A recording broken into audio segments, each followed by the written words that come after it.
ایک دفعہ میرے پاس شیعہ حضرات کی طرف سے کچھ لوگ آئے اور مجھے کہنے لگے, وہ لڑکے تھے, ان کو شیعہ حضرات نے کچھ باغ فدق وغیرہ کا مسئلہ نہیں ہے, وہ جو کہتے ہیں حضرت فاطمہ کی وراثت یہ کر لی وہ کر لی اس طرح کا, تو وہ کچھ لڑکے آئے مجھے کہنے لگے یہ حضرت فاطمہ رضی اللہ تعالیٰ عنہ پر معاذ اللہ ظلم ہوا تھا, حضرت ابو بکر حضرت عمر فاروق نے باغ لے لیا تھا, حدیث کا ریفرنس دیا یہ وہ. مجھے کہا اس کا جواب دیں.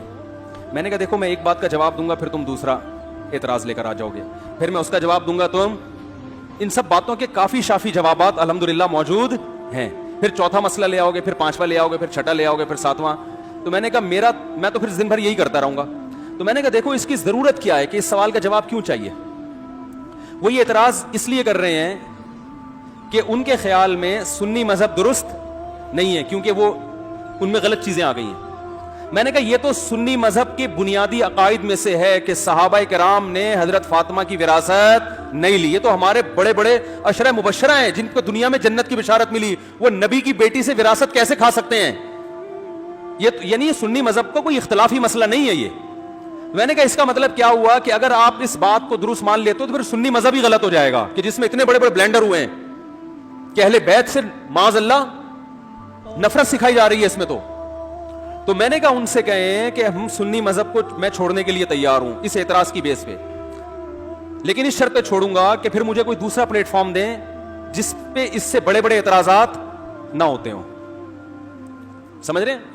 تو میں نے کہا پھر جن لوگوں نے, دیکھو ہر شیعہ کو انگلی توڑنے کی عادت نہیں ہوتی, میں مانتا ہوں ابھی محرم آ رہا ہے ویسے بھی پھر ایک شیعہ سنی کی جنگ نہ چھڑ جائے. جو چیز میں سمجھانا چاہ رہا ہوں اس کو فوکس, لیکن انگلی توڑنے والے ہر ایک میں ہوتے ہیں نا, بحث کرنا بلا وجہ. اہل حدیث میں بہت سے معتدل ہیں, نماز پڑھتے ہیں نکل لیے, لیکن بعض کیا کرتے ہیں بلا وجہ آپ کو آ کے چھیڑنا. اور یہ دیوبندیوں میں بھی ہوتے ہیں, ہر فرقے میں ہر طرح کے لوگ ہوتے ہیں. تو شیعوں میں بھی بہت ہول سیل کے حساب سے ہیں. آپ بیٹھو گے وہ باغ فدق لوٹ گیا, نمبر حضرت علی کا تھا, ان سے خلافت چھین کے کس کو دے دی گئی, ابو بکر کو دے دی گئی, پہلا نمبر ان کا تھا, یہ کیا ہو گیا. وہ بیٹھ کے نا پھر آپ وہی کیا ہے کنفیوژن. تو بھائی اس کا جواب یہ ہے کہ یار اس سے یہ ثابت ہوتا ہے سنی مذہب غلط ہے, تو میں مان لیتا ہوں غلط ہے, تو مجھے بتاؤ پھر میں سنی مذہب کو چھوڑ کر کس طرف آؤں. کیونکہ اگر آپ اپنے مسلک کی طرف بلاتے ہو تو پھر ہمارے پر اگر 4 اعتراضات ہیں تو آپ پر 4000 اعتراضات ہیں, ان کا جواب دو. تو میں نے کہا باطل کے سوالات کے جوابات میں پڑھنے کے بجائے نا اس سے سوالات پوچھنا, بولو بھائی شروع کر دو. اور اگر وہ سوالات کی بیس پر, اعتراضات کی بیس پر اپنا مسلک چھوڑ دے تو اس سے کہو یہ اس کی علامت ہے کہ واقعی آپ حق کے متلاشی ہیں. پھر ہم اس پہ بھی پھر ہم آپ سے بحث کریں گے. اگر ہم پہ 4 اعتراض ہو رہے ہیں اور آپ پہ 400 ہو رہے ہیں تو اس کا مطلب پہلے ان 400 کو بیٹھ کے حل کرو آپ, ورنہ ہم نہ ادھر کے رہیں گے. کیونکہ شیعہ اور سنی 2 ہی تو مسلک ہیں اسلام میں, تیسرا تو کوئی ہے نہیں بھائی. یا تو سنی ہے یا کیا ہے شیعہ ہے. اب سنی چھوڑ دیا, شیعہ کو قبول نہیں کیا تو کہاں جائے گا آدمی. ٹھیک ہے, اس کا مطلب پھر وہ نیا تیسرا فرقہ نکالے گا بیٹھ کے.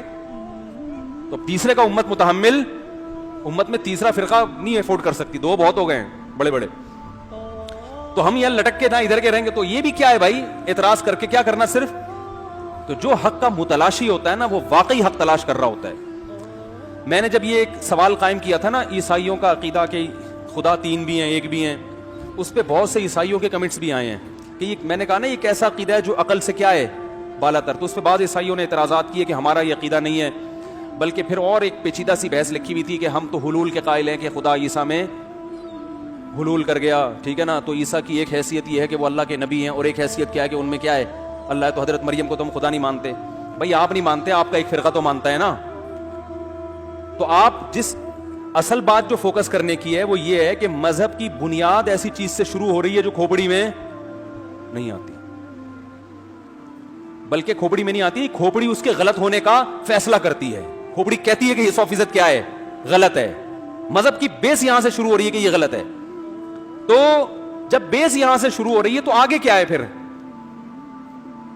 تو نیچے ایک عیسائی نے اچھے کمنٹس کیے ہوئے تھے, اس نے کہا میں اسی بیس پر اسلام میں نے قبول کیا ہے کہ اسلام کے عقائد میں کوئی کنفیوژن نہیں, 2 اور 2 4 کی طرح بیان کیا گیا ہے, بالکل واضح ہے. اور میں اس سے آگے بڑھ کے کہتا ہوں کہ آپ عقیدہ تثلیث فرض کر لو عیسائیوں کا, ٹھیک ہے مان لو, تو آگے مذہب کو فالو کیا جاتا ہے مذہب کی تعلیمات پر عمل کرنے کے لیے. آپ کے پاس سرے سے لا موجود ہے ہی نہیں جس کو عیسائی لا کہا جائے. ہے تو بتاؤ نا ہمیں, ہمارے پاس تو لا ہے نا, بھائی ہماری فقہ کی کتابیں ہیں, کوئی غیر مسلم اسلام قبول کرتا ہے, ہم درجنوں کتابوں کا نام دے دیتے ہیں, یار وضو کے مسائل اس کتاب میں لکھے ہوئے ہیں, غسل کے مسائل اس کتاب میں, وضو کیسے کرنا ہے, غسل کیسے کرنا ہے اس کتاب میں لکھا ہوا ہے, وراثت کے مسائل اس کتاب میں لکھے ہوئے ہیں, خرید و فروخت کے مسائل اس کتاب میں لکھے ہوئے ہیں, نکاح طلاق کے مسائل اس کتاب میں لکھے ہوئے ہیں, ایک ایک چیز, سونے کا طریقہ, نبی کی 24 گھنٹے کی سنتیں فلاں کتاب میں لکھی ہوئی ہیں, آپ صلی اللہ علیہ وسلم کتنا سوتے تھے, آپ صلی اللہ علیہ وسلم دانت کتنی دفعہ صاف کیا کرتے تھے, کرتے بھی تھے نہیں کرتے تھے, کرتے تھے تو کتنی دفعہ, کہاں سے شروع کرتے تھے کہاں ختم کرتے تھے, آپ صلی اللہ علیہ وسلم ناخن کاٹنا, یہ اسلام نے اس کا حکم دیا ہے کہ نہیں دیا, کاٹنے ہیں کہ بڑھانے ہیں, داڑھی کاٹنی ہے کہ بڑھانی, سکھوں کے پاس تعلیمات نہیں ہے, انہوں نے کہا مونچھیں بھی بڑھاؤ داڑھی بھی بڑھاؤ, گوروں نے کہا مونچھیں بھی کاٹو داڑھی بھی کاٹو, اسلام نے کہا نا نا نا نا, لا ہے نا اللہ کی طرف, داڑھی بڑھاؤ اور مونچھیں گھٹاؤ, ایک ایک چیز. یعنی آپ کی لباس کیسا ہو, آپ کا لائف اسٹائل کیسا ہو, تو اللہ نہ کرے ہم اگر اسلام چھوڑ کر عیسائیت قبول کرتے ہیں تو آپ کے پاس کوئی کتاب تو ہو جس سے پتا چلے کہ عیسائیت کی یہ تعلیمات ہیں, ان کو اسلام کے مقابلے میں ان کو فالو کرنا ہے. آپ کے پاس سرے سے کوئی بک موجود ہے ہی نہیں, موجود ہی نہیں ہے, تو قبول کر کے کرے گا کیا, سوائے سنڈے کے دن چرچ جانا اور 25 دسمبر کو کرسمس منانا. اس کے علاوہ آپ کے پاس حضرت عیسیٰ کی تعلیمات کا کچھ بھی باقی نہیں بچا. باقی یہ کہ سچ بولنا چاہیے, جھوٹ نہیں بولنا, یہ تو اقوام متحدہ بھی کہتی ہے, اس کے لیے عیسائی ہونے کی کیا ضرورت ہے, ارے یہ تو یونائٹڈ نیشن اور یہ ساری دنیا مانتی ہے سچ. ابو نے بچپن سے میں بتایا تھا بیٹا سچ بولنا جھوٹ نہیں بولنا, تو اسلام تھوڑی, تو ساری دنیا کہہ رہی ہے. امتیازی حیثیت کیا ہے کہ ایک آدمی قربانی دے کر ایک مذہب قبول کرتا ہے, تو مذہب کی جہاں بحث ہوگی, اسلام کے علاوہ کوئی مذہب آپ کے پاس ہے ہی نہیں جس کے پاس کوئی سسٹم ہو, تو اس کے صحیح یا غلط ہونے کی بحث میں پڑھنے کی ضرورت ہے ہی نہیں. جب ہے ہی نہیں تو کیا کرنا ہے. دیکھو ایک مثال دے کے بحث ختم کرتا ہوں. آپ کی بچی کے لیے رشتہ آیا, ایک بندے نے پیغام نکاح بھیجا, دوسرا بندہ بھی اس کے ساتھ آیا. اب آپ کیا کر رہے ہو, دوسرے نے پیغام نکاح بھیجا نہیں ہے, اب آپ کہہ رہے ہو یار دونوں میں سے داماد کس کو بناؤں, میں تحقیق کروں گا دونوں میں زیادہ اچھا کون سا ہے. اب آپ تحقیق کرو, تیری سیلری کتنی ہے, وغیرہ 1 لاکھ, دوسرے کی تیری سیلری وغیرہ 1.5 لاکھ, جس نے پیغام نہیں بھیجا اس کی کتنی تھی 1.5 لاکھ, یار یہ زیادہ اچھا ہے. اگلا کہے گا بھائی تو نے میری 1.5 لاکھ اور 1.5 کروڑ پیغام میں نے بھیجا ہی نہیں ہے, تو میری تفتیش کیوں کر رہا ہے. اگر یہ ثابت ہو جاتا ہے میں اس سے اچھا ہوں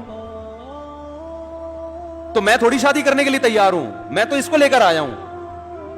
تو اس کو اس سے کمپیئر کیا جائے گا, کسی دوسرے نے بھی پیغام بھیجا ہو تو ان دونوں میں سے دیکھا جائے گا. جب تو نے بیٹی مجھے دینی نہیں ہے نہ میں نے لینی ہے, تو پھر میرے کو اس سے مجھے کمپیئر کرا کے تیرا رزلٹ کیا نکلے گا. تو جب ہمارے پاس چلنے کے لیے اسلام کے علاوہ کوئی ایسا مذہب ہے ہی نہیں جس پہ چلنا پاسبل ہو, ممکن ہو, تو پھر کسی دوسرے مذہب کی تحقیق میں ٹائم ویسٹ کرنے کا فائدہ کیا ہے کہ سچا ہے کہ اچھا ہے کہ گندا ہے, صحیح ہے کہ باطل ہے, کرنا کیا ہے ہی نہیں. جب اس کے پاس تعلیمات ہی نہیں ہے, کچھ ہے ہی نہیں, اس کے پاس کوئی کتاب نہیں ہے جس کو فالو کیا جائے, جس میں A to Z مسائل لکھے ہوئے ہو, تو اس کے برحق ثابت ہونے سے بھی پریکٹیکل لائف پہ کوئی اثر نہیں پڑے گا.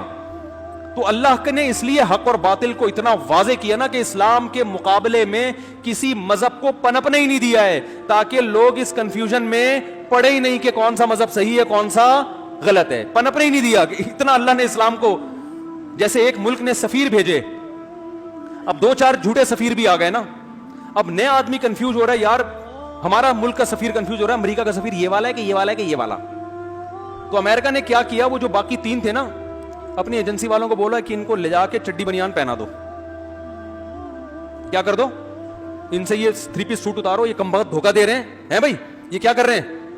یہ 3 پیس سوٹ ٹائی کو دیکھ کے پاکستانی سفیر کنفیوز ہو رہا ہے کہ یار یہ والا, تینوں چاروں انگلش ایک جیسی بول رہے ہیں. تو امریکہ کیا کرے گا, امریکہ بولے گا ان تینوں کو اٹھاؤ, اپنی پولیس بھیجی اس نے, ان کو اٹھاؤ اور ان سے کوٹ پینٹ چھینو اور چڈی بنیان, دھوتی بنیان یا چڈی بنیان پہنا دو, تاکہ پاکستانی سفیر اس کنفیوژن میں ہی نہ پڑے کہ یہ والا ہے کہ تو پتہ چل جائے گا بھائی یہ نہیں ہو سکتے.